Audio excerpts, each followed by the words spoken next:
संसार का संबंध दृढ़ होता ही है इच्छा से। इच्छा खत्म, संसार का संबंध खत्म। कितनी बढ़िया बात है। पर हम भागे घूम रहे हैं इच्छाओं की पूर्ति के लिए। जब एक बता दिया कि समुद्र है भगवान, जो चाहिए इन्हीं से क्यों नहीं, पर इनसे मिलने के लिए भी तुम्हें शराब छोड़ना पड़ेगा, तुम्हें मांस छोड़ना पड़ेगा, व्यभिचार छोड़ना पड़ेगा, गंदे चिंतन छोड़ने पड़ेंगे। वो राजी नहीं हो तो करो पाप और चाहो सुख। ऐसा कैसे हो सकता है? यही है जीव की परेशानी, यही है। वो ये चाहते हैं कि हे संत महात्मा, हे भगवंत, हमको छूट दो, हम खूब गंदे आचरण करें और आप हमसे सेव संतरा रुपया पैसा ले लो और आप ऐसा आशीर्वाद दो कि हमारी उन्नति होती रहे, दुख न मिले, हमें सुख ही मिलता है। कभी स्वप्न में भी नहीं हो सकता। तब लग कुशल न जीव कहूं सपने हूं मन विश्राम, जब लग भजत न राम कहूं शोक धाम तज काम। ये दुखों का खजाना काम अर्थात इच्छा, इसका त्याग करके भगवान की शरण में होकर जब तक नाम जप नहीं करोगे, स्वप्न में भी तुम्हें विश्राम नहीं मिलेगा। और नाम जप एक गंदे आचरण करने वालों के हृदय में नहीं हो सकता। नाम परम पवित्र है। ये तभी होगा जब आपका खान पान सात्विक हो, आपका वातावरण सात्विक हो, आपका बोलना उठना बैठना सब सात्विक हो, तब नाम भगवान कृपा करेंगे आपकी जिह्वा। फिर कौन सी इच्छा रह जाएगी? कौन सी इच्छा रह जाएगी? अरे आप विश्वास कीजिए, ये जितनी इच्छाएं हैं सब स्वाप्निक हैं। जब आप सच्चा विवेक धारण करेंगे तो आपसे पूछा भी जाएगा कि जबरदस्ती केवट से कह रहे ले लो, वो कह रहे आप कछुनाथ ने चाहिए, मोरे नहीं चाहिए। प्रहलाद जी कह रहे वरदान मांगो, हमारी आज्ञा का पालन करो, तो कह रहे हाँ आपकी आज्ञा का पालन करता हूं, हे नाथ मुझे यही वरदान दीजिए कि आपसे भी कोई इच्छा न रहे। ये वरदान मांगो कि आपसे भी कोई इच्छा। आप सोचो क्या है ऐसा भागवती रस कि जिसको वो मिला तो भगवान से भी कह देते। और भक्त तो बड़े विचित्र विचित्र है, वो भगवान से कहते तुम्हारी इच्छा क्या है प्यारी, बोलो हम पूर्ण करते हैं। तुम्हारी इच्छा क्या है? हमारी तो कोई इच्छा ही नहीं, आप बोलो आपकी इच्छा क्या है, आप क्या चाहते हो, मैं कैसे आपको रिझाऊं। ये जब कामना को लेकर के मनोवृत्ति का प्रवाह संसार की तरफ होता है, तब ये कामना ही हमें राग द्वेष में बांध देती है। जो महापुरुषों ने उपासना करके शास्त्र स्वाध्याय करके अनुभव किया है, उसे ध्यान से सुनो।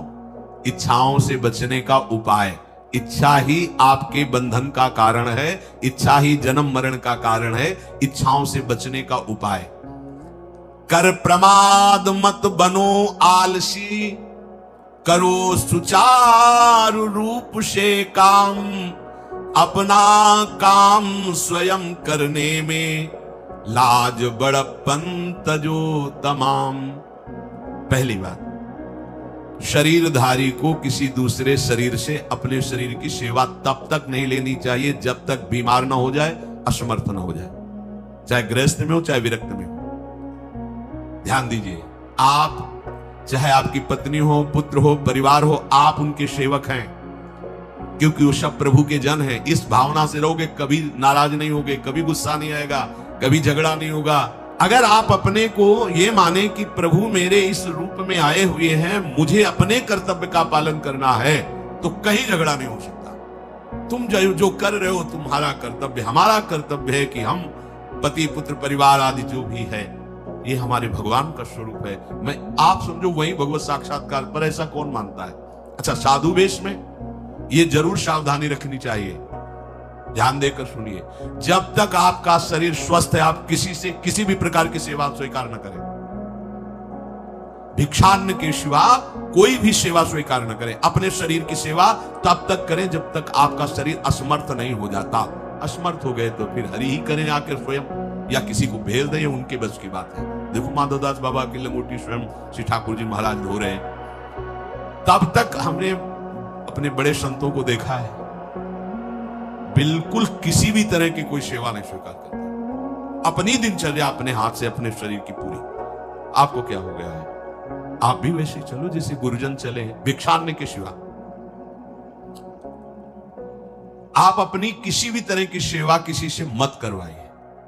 आप देखो इच्छाओं का दमन होना शुरू हो जाएगा। यही से इच्छाओं का दमन शुरू हो जाता है। आप सच्ची मानिए, ये जो आप शरीर सुख की आकांक्षा से दूसरे से सुख लेने की इच्छा करते हैं, यही तुम्हारे बंधन का कारण है, यही तुम्हारी दुर्गति, यही तुम्हारी कमजोरी है। जब तक शरीर स्वस्थ रहे किसी से किसी भी तरह की सेवा मत लो, और अधिक से अधिक सेवा करने का भाव रखो। सुधार, हमें सेवा करना है, सेवा लेना नहीं है। जब तक सेव्य का साक्षात्कार ना हो जाए या शरीर असमर्थ ना हो जाए, तब तक ये नियम दृढ़ रखना चाहिए। गुरुजनों को भी देखा, श्री जी की सेवा कर दो, रसोई की से बाहर, शरीर सेवा में कभी भी, कभी धोखे से ऐसे वस्त्र आदि रह गए और महाराज जी हम धो के जल्दी से फैला दिया तो भी डांट लगी, ऐसा क्यों किया? रखे थे महाराज जी हमने ऐसा कर, नहीं जब तक हम कहे नहीं तब तक नहीं। आज भी सरकार अपने ही हाथ से श्री जी को भोग लगा के ही, सब हैं पर वो अपने ही हाथ से 2 रोटी भोग बना के। देखो बुजुर्ग संतों को, बड़े महापुरुषों को हमने देखा है, अपने शरीर, जब तक शरीर में सामर्थ्य है तब तक, ये महापुरुषों का आदेश है, अपना काम स्वयं करने में लाज बड़प्पन तजो तमाम।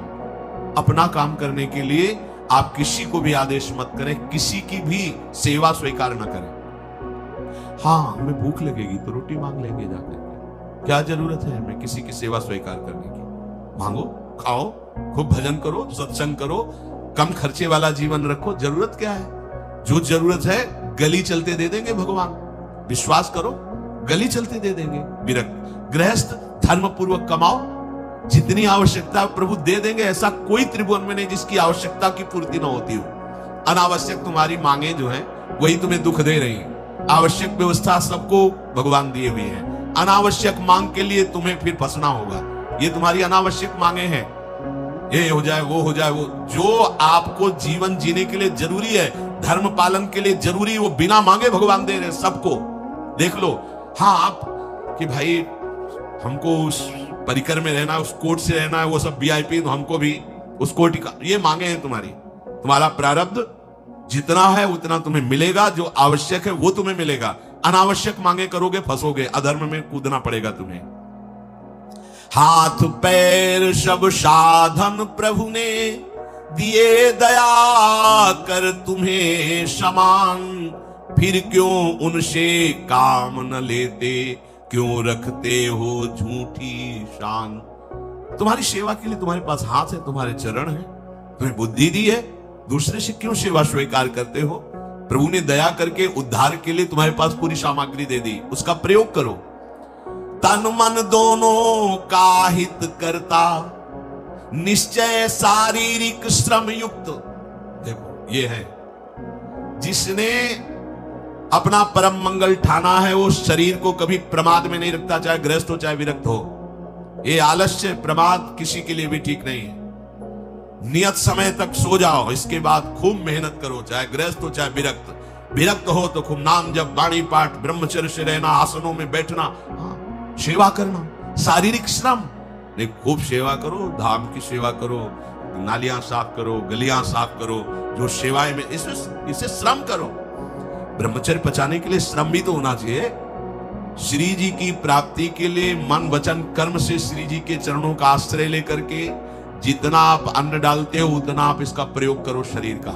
इससे ममता मत रखो, खूब धाम। पुराने संतों को देखो, सोनी पकड़े कहां कहां तक परिक्रमा में लगा। हमने देखा है एक हरिदासी महात्मा थे, पीछे पानी घाट की तरफ उनकी छोटी सी कुटिया, किलोमीटर तक ऐसे सोहनी लगा रहे। वृद्ध वृद्ध महात्मा सेवा करें, अपने लोग जवान महात्मा होकर, शरीर स्वस्थ होकर बेइज्जती से, अगर सोहनी पकड़ के खड़े हो जाओगे गली में तो आपको लगेगा अपनी बेइज्जती हो रही है। वाह, कितनी बड़ी इज्जत है हमारी।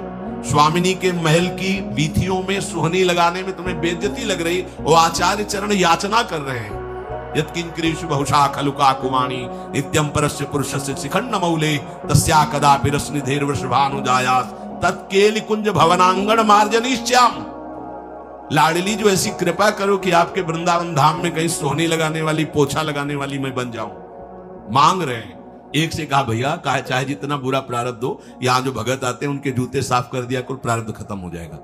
भाई आप समझो ये वो दवा है जो बेजोड़ है, इसे कोई काट नहीं सकता। अच्छा अगर ऐसे लो समझो तो हम आपको समझा रहे हैं। गुरुद्वारे में चले जाओ, चाहे जितना बड़ा अधिकारी हो, सबसे पहली जोरी सेवा यही होती है, पादुका की सेवा। समझे में नहीं आ रहा तुम्हें? अरे जिसे हम हंसते हंसते कह रहे हैं वही तुम्हारे बंधन काटने का कारण बन जाए यदि मान लो बात। पर वो हम जूता साफ करेंगे नहीं। मन से हम कितने गंदे हैं ये हम नहीं देख पा रहे हैं। वो तो बाहर वृंदावन की रज उनमें पादुका में लगी, छोटी मोटी बात नहीं है पादुका जो रखी है। ये बंद नहीं है। आप इनको ऐसे साधारण जूते मत समझना, ये रज में चलते। एक दिन एक ब्रजवासिनी माई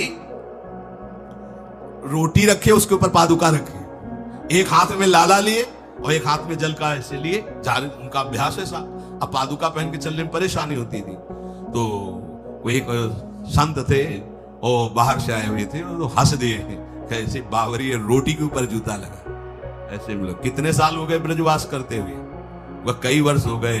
अरे वो जूती नहीं है जो साधारण जूती है, वृंदावन बरसाने की रज लगी हुई, इसमें ये रज लगी हुई है। तुझे रज नहीं दिखाई दे रही, जूती दिखाई दे, क्या ब्रजवास कर रहा है? डांट के चल दी। समझो, हम कहें कि जूती साफ करो तो हम जूती साफ करेंगे, और ये है कौन सी जूती साफ में? क्या रज है। वृंदावन बरसाने सब जगह घूमते रहते हैं।